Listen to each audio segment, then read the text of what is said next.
និយាយទៅបាច់ឲ្យដឹងខ្មាស់គេអត់ដល់និយាយមួយខ្មាស់គេហ្មងឲ្យប្រពន្ធស៊ីសៀនឲ្យស្រីនាងស៊ីដល់សុខឲ្យតែប្រលប់ខ្ញុំនឹងមិនចេះនៅផ្ទះបាយលេបមិនចូលលេបចេះមានតែអួលក្នុងបាយឆ្នាំងចាស់បាយត្រូវផ្ទះសូមប្រាប់ផងចូលស៊ីមិនឲ្យចាញ់ជ្រូកបើនិយាយរឿងស្វឹងខ្ញុំតែងងទៅមិនដឹងអីជួបតែលើដីសម័យដូចតែលើពុកមនុស្សពីរបីនាក់មកដាស់មិនញាក់ថាវាបានគុំជ្រូកមកឈ្មោះអ៊ូពុកឲ្យខ្ញុំភ័យរត់ភ្លុកទឹកភ្លុកដីមិនរត់ខ្លាចជ្រូកប៉ុន្តែខ្ញុំខ្លាចរឿងមួយយ៉ាងស្រវឹងតែចងាងខ្លាចណាស់ឡានឡោកាន់ដីខ្ញុំខាងវិញស្ទុះវងទៅចាស់មុខជ្រូកបីដៃថ្ងៃនេះហេងអីចាស់ជ្រូកដាក់ដៃចូលអស់ទៅម៉ែក្មេងឲ្យក្មេងមកតាមសួរខ្ញុំដល់ប៉ុង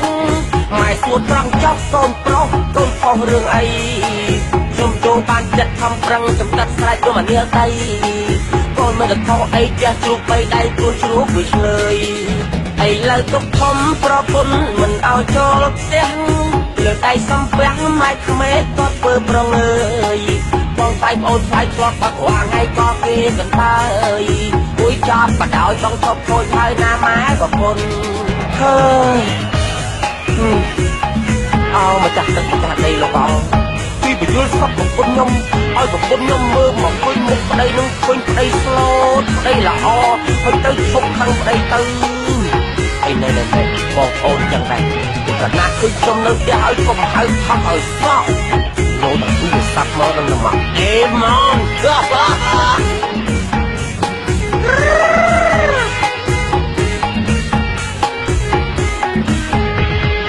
យប្រពន្ធស៊ីសៀនឲ្យស្រីនាងស៊ីដល់សុខ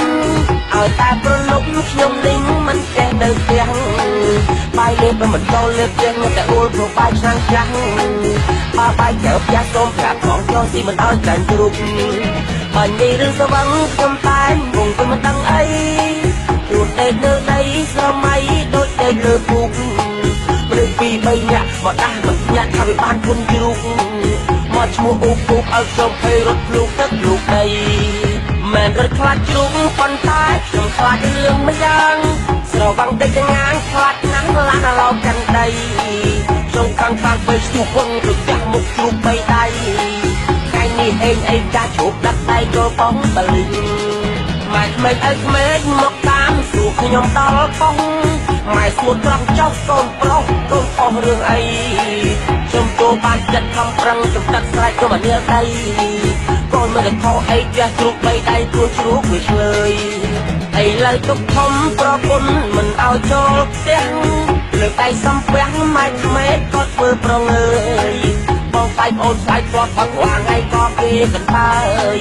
អួយចាប់បដោយបងឈប់ខូចហើយណាម៉ែប្រពន្ធឈប់ខាងបងទៅណាអូនណាចាំបងមកមិនឯងណាទៅញ៉ាំកាយគោហើយទៅគឺមកផ្ទះគេជឿគេចាប់មកជឿបាត់លើ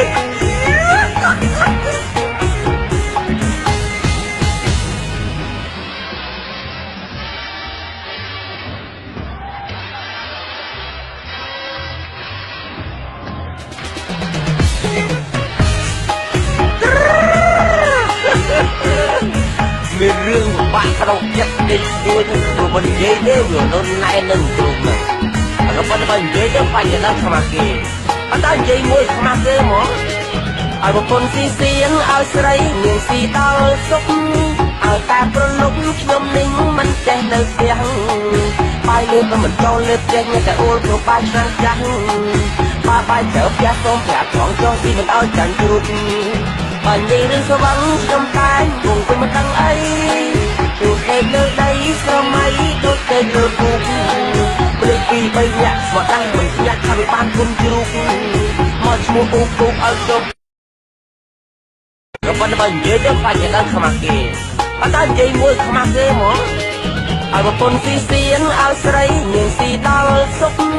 ឲ្យតែប្រលប់ខ្ញុំនឹងមិនចេះនៅផ្ទះ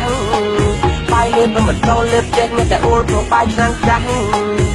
បាយត្រូវផ្ទះសូមប្រាប់ផងចូលស៊ីមិនឲ្យចាញ់ជ្រូកបើនិយាយរឿងស្វឹងខ្ញុំតែងងទៅមិនដឹងអីជួបតែលើដីសម័យដូចតែលើពុក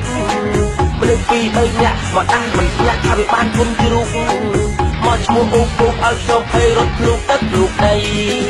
មែនរត់ខ្លាចជ្រូកប៉ុន្តែខ្ញុំខ្លាចរឿងម្យ៉ាងស្រវឹងតែចងាយខ្លាចណាស់ឡានឡោកាន់ដីខ្ញុំខាងខាងទៅស្ទុះវឹងទៅចាស់មុខជ្រូកបីដៃថ្ងៃនេះហេងអីចាស់ជ្រូកដាក់ដៃចូលបងទៅលីងម៉ែក្មេងអើក្មេងមកតាមសួរខ្ញុំដល់បងម៉ែសួរត្រង់ចប់កូនប្រុសកូនខុសរឿងអីខ្ញុំចូលបានចិត្តខំប្រឹងចំកាត់ស្រែកចូលមកនាលដីកូនមិនទៅខុសអីចាស់ជ្រូកបីដៃព្រោះជ្រូកវាឆ្លើយឥឡូវទុកធំប្រពន្ធមិនឲ្យចូលផ្ទះលើកដៃសំពះម៉ែក្មេងក៏ធ្វើប្រងើយបងស្អែកអូនស្អែកផ្លាត់បាក់រាថ្ងៃក៏គេកន្តើយគួយចាប់បដ ாய் បងឈប់ខូចហើយណាម៉ែប្រពន្ធហើអោម្ចាស់ទឹកម្ចាស់ដីលោកបងពីបញ្យលសពប្រពន្ធខ្ញុំឲ្យប្រពន្ធខ្ញុំមើលមកឃើញមុខប្តីនឹងឃើញប្តីស្លូតប្តីល្អហើយទៅឈប់ខាងប្តីទៅអីណែបងប្អូនចឹងដែរប្រណាក់គឺខ្ញុំនៅផ្ទះឲ្យកុំហៅថោះឲ្យសោះនោះតែទូរស័ព្ទមកដល់មកអេម៉ង